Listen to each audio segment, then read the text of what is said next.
Hello everyone and welcome to new episode of Flowable Learning.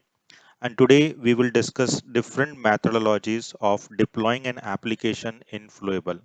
And you can use any of these methodologies for deploying an application depends upon the kind of company, habits, infrastructure and use cases you are developing.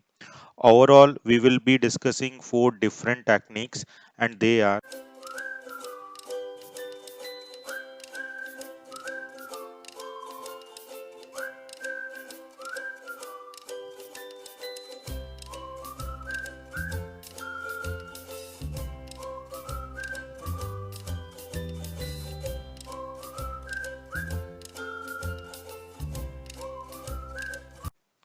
Flowable provides web UI components to demonstrate and deploy the applications.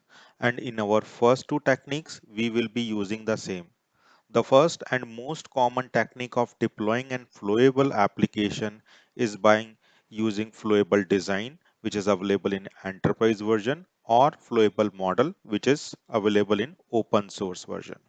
Here I'm using the trial version of Flowable Enterprise. So I will show you how we can deploy it using Flowable Design, and similar way you can deploy it using Flowable Model if you are using open source. For this, it is mandatory that Flowable Design should be connected to the respective Flowable Engage or Flowable Work instance to perform actions over the REST APIs such as publishing, unpublishing an application. We can access Flowable Design by clicking on this button Open, which will open a new window for the Flowable Design.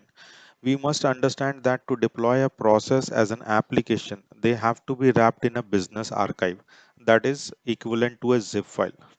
A business archive is the unit of deployment to a Flowable engine, and it is equivalent to a zip file which contains the BPM and processes, tasks, forms, rules, cases, and any other type of file. In general, it is a collection of named resources. So here you can see in the apps tab, we have these applications which are already been created. In order to deploy it, I can click on this application, and here you can see a button publish. So by using that, you can publish or you can deploy an application to the connected Flowable work or engage. Here you will see a message that app has been published. Similar way, if you want to publish or deploy a individual case or process, then this is also possible. You can go to the cases tab, you can open it, and here once this case has been opened, in the right top corner you will find this icon publish app model. If you click on that, it will ask you for deploying it to the target location, and it will deploy this case as a part of employee application because this case is part of this respective application. If I click on publish, this case has been published successfully, and same way you can do it for the processes, decisions, forms, etc. Now for deploying a process also you can follow the same practice. You can open up existing process and click on this publish app model button, which will in turn allow you to deploy the individual process as well. Now the important point to note here is you can also deploy to the different environments like dev, UAT or QA production by using the Flowable Design from version 3.8 onwards. What you need to do is for this you need to configure some properties in your application properties or application YAML. There are different environments you can set by using these properties, like for the testing environment, staging environment or production environment.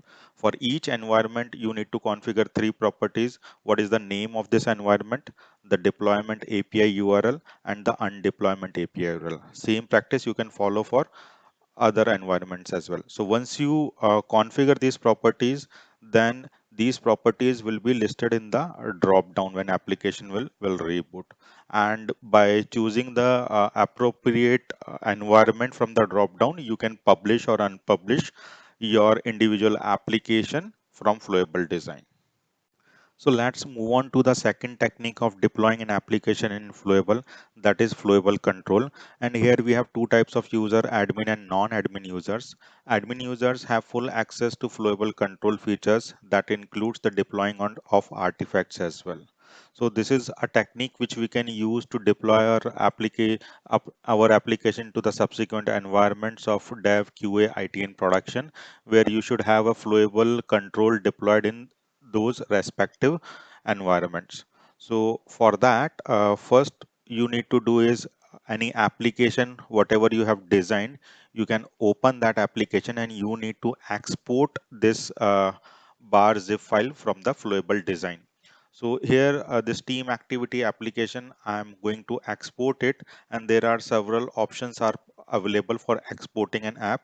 You need to select this second option, deployable app zip, for direct upload of Flowable engines, because we are deploying this app using the Flowable control, which in turn is using the Flowable engine. So we need to ensure that we should select this option for while exporting an app.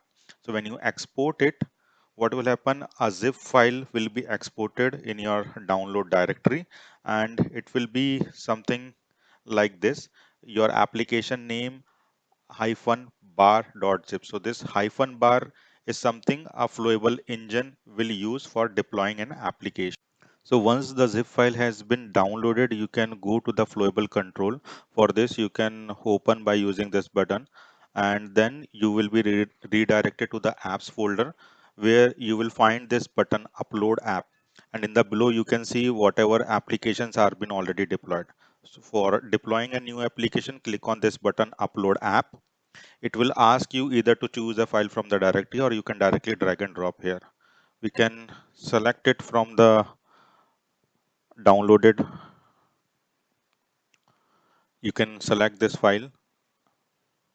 So once it is done, you can see deployment succeeded, and here you can see the deployment type, the name of the application, and other details. And even if you go within the app, you have this deployment button. If you click on any of the deployment, right, then you can delete the deployed applications as well by using this option. Now with this, I will move on to the third methodology of deploying any application or process in Flowable by using REST APIs. So here Flowable provides the repository services by using which you can deploy any application or process by placing that respective BPM and artifact into the class path or any customized directory. For this, you need to first download the Flowable application or process from Flowable design or model, or and you can keep it into the class path. So in this sample application, I'm keeping this employee process bpmn.20 XML, which is representing any bpmn process. I'm keeping into the class path into source main resources. So by using which you can write a REST API. So for this, uh, we are using this controller file. So I'm using this annotator REST controller. Here I'm auto wiring the service class, which is application service. We have customized written here. And in this, we are having a post mapping for deploying an application. This in turn is calling this application service, auto wired service. In this, we have written one deploy process definition, using which in the service layer you can see this is again annotated as a service, and we are auto wiring the repository service with the repository service object. So by using this object of repository service, we are calling the create deployment method and using this add class path resource. Here we need to give the exact name of the file which we are keeping in the resources folder or the class path folder. And with this, we have this dot deploy method, which is used to deploy any artifact which is placed at the class path location.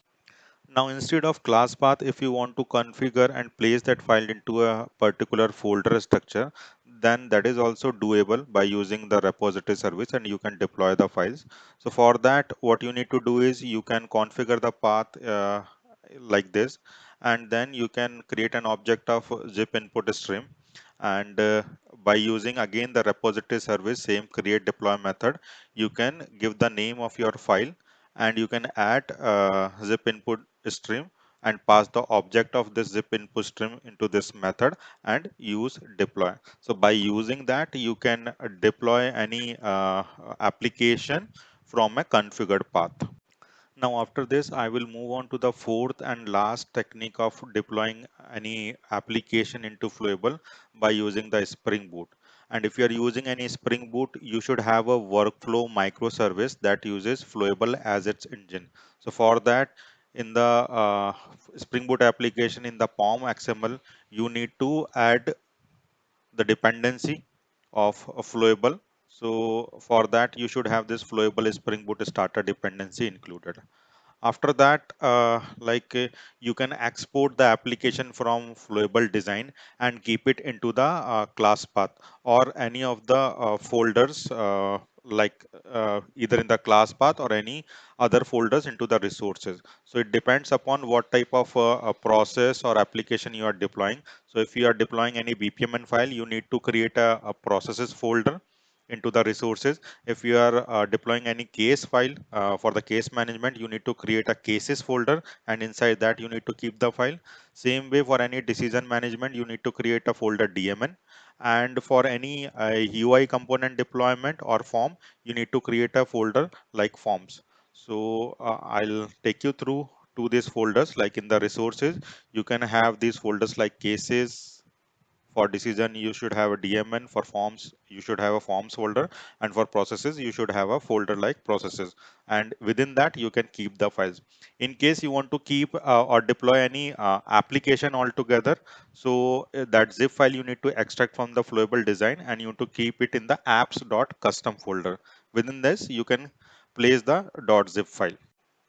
So when you restart microservice, Spring Boot recognizes that there is a new file and it performs an automatic deployment by itself. And by using the different profiles in your application.properties, like application.dev, application-local, application-prod or stage UAT, we can deploy the same application to the different environments like dev, QA, UAT, etc. As this video is getting lengthy, so I will wrap up this episode here itself. But if you want to learn any of this methodology in more detail, then you can share your view in comment section of this video. And I hope it was easy to follow and helpful. Thanks for watching this video. Please like and share this video and subscribe to my channel if it is helpful. Till then, stay safe and stay healthy. See you in the next episode with some other interesting topic.